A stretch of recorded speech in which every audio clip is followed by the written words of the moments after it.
አንድ ሀገር የኒውክሌር ቦምብ ለመስራት ከፈለገች ዩራኒየም እጅግ ወሳኝና አስፈላጊው ንጥረ ነገር ነው። ነገር ግን ዩራኒየም ስላለ ብቻ ኒውክሌር ቦምብ መስራት አይቻልም። በቅድሚያ ዩራኒየሙን ማበልጸግ ይኖርብናል።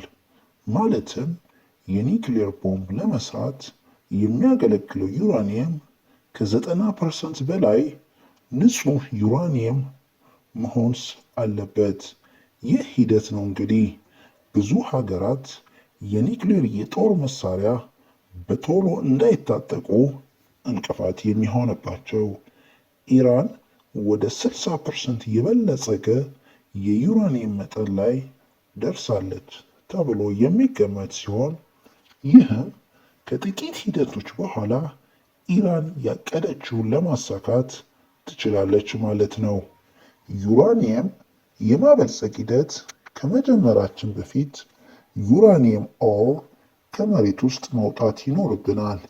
ይህ ሂደት ከፍተኛ ጥንቃቄ የሚፈልግ ሲሆን ድሪል በመጠቀም ዩራኒየም ኦር የሚወጣበት ቀዳዳ መክፈት ይኖርብናል።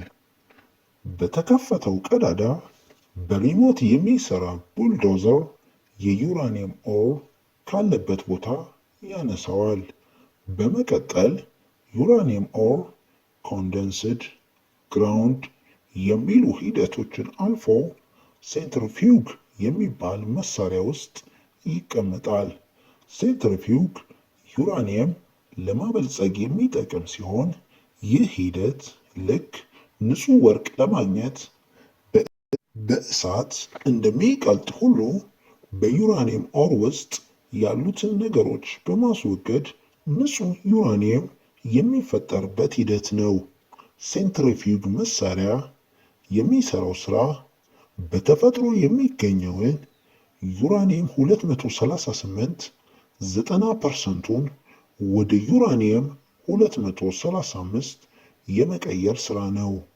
ያለበዚያ ኒውክሌር ቦምብ ማግኘት አይታሰብም። ይህ ሂደት ሴንትሪፊዩግ ማሽን ከስሩ ባለው በሚሽከረከር ሞተር እና ከላይ ዩራኒየም 238 እንዲገባ ይደረጋል። ዩራኒየም ሄክሳ ፍሎራይድ በተባለ ጋዝ መልክ ስለሆነ የሚገባው ከታች ያለው ሞተር በሚሽከረከርበት ጊዜ ከባዱ ዩራኒየም 238 ከቀላሉ ዩራኒየም 235 በክብደት አማካኝነት ይለያያል። ዩራኒየም 235 ከላይ ሲሆን ዩራኒየም 238 ከታች ይሆናል። ከዚያም ከላይ ያለውን ዩራኒየም 235 ለብቻው እንለየዋለን። ይህን 90% ዩራኒየም 235 እንግዲህ በኒውክሌር ቦምብ ውስጥ በማድረግ እና ኢግናይት በምናደርግበት ጊዜ ኒውክሌር ፊዥን ሪያክሽን ስለሚፈጠር ከባድ የሆነ ፍንዳታና አደገኛ ጨረር የሚለቅ ቦምብ መስራት ያስችለናል። ኢራን በፎርዶ፣ በናታንስ እና ኢስፋሃን በሚባሉ 3 ቦታዎች የኒውክሌር ማብላያ ጣቢያዎች በድብቅ አዘጋጅታለች። አሜሪካ የኢራንን የኒውክሌር ማብላያ ጣቢያዎች ከመምታቷ ቀናት በፊት በፎርዶ የኒውክሌር ማብላያ ጣቢያዎች 16 ካርጎ መኪኖች ዕቃ ሲያጓጉዙ በሳተላይት በተነሱ ምስሎች መያዛቸው ምናልባት ኢራን የተወሰኑ ዕቃዎችን እንዳላሻሸች ጥርጣሬ አሳድሯል።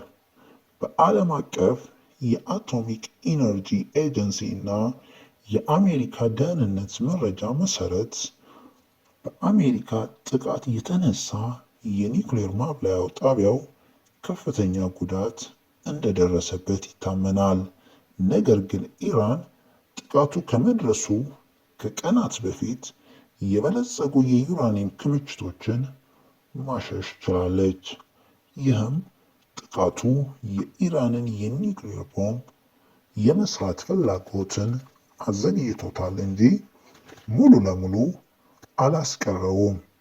ኢራን የበለጸጉትን የዩራኒየም ክምችት ወደ ኢስፋን ኒውክሌር ማበልጸጊያ እንዳዘዋወረችው ይታመናል። በኢራን የሚገኙት የኢስፋን እና የናታንዝ የኒውክሌር ማብላያ ጣቢያዎች የተወሰኑትን መሳሪያዎች የማስቀመጥ አቅም አላቸው።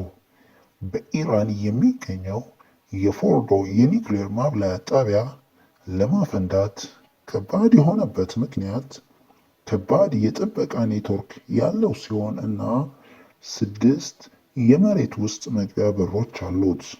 ሌላው ደግሞ ፎርዶ የዩራኒየም ማብላያ ጣቢያ የሚገኝበት ቦታ ወደ 200 ሜትር ርዝመት ያለው ሲሆን ይህ ማብላያ ጣቢያ ከተራራ ስር ወደ 160 ሜትር ዝቅ ብሎ የተሰራ ሲሆን ወደ ዋናው ማብላያ ጣቢያ ለመድረስ ወደ 200 ሜትር ርቀት ያለው ነው።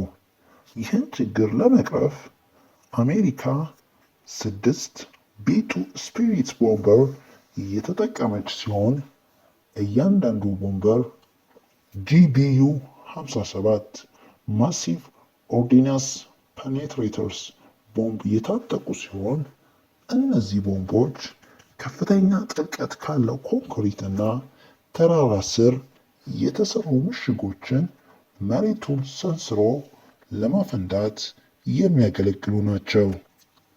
ቢ2 ስፒሪት ቦምበር ከዩራኒየም ማብላያ ጣቢያው በተጨማሪ 6ቱን የፎርዶ ዩራኒየም ማብላያ ጣቢያ መግቢያዎችን ከጥቅም ውጪ አድርጎታል። ከጥቃቱ በኋላ በሳተላይት በተወሰዱ ምስሎች ከዋሻው 4ቱ ዋና መግቢያዎች 3ቱ ከፍተኛ ጉዳት እንዳጋጠማቸው ተገምቷል። ኢራን እስከ 1979 እንደ አውሮፓውያን አቆጣጠር በሻህ ሙሐመድ ሪሳ የምትመራና ከአሜሪካ ጋር ጥሩ ግንኙነት ነበራት።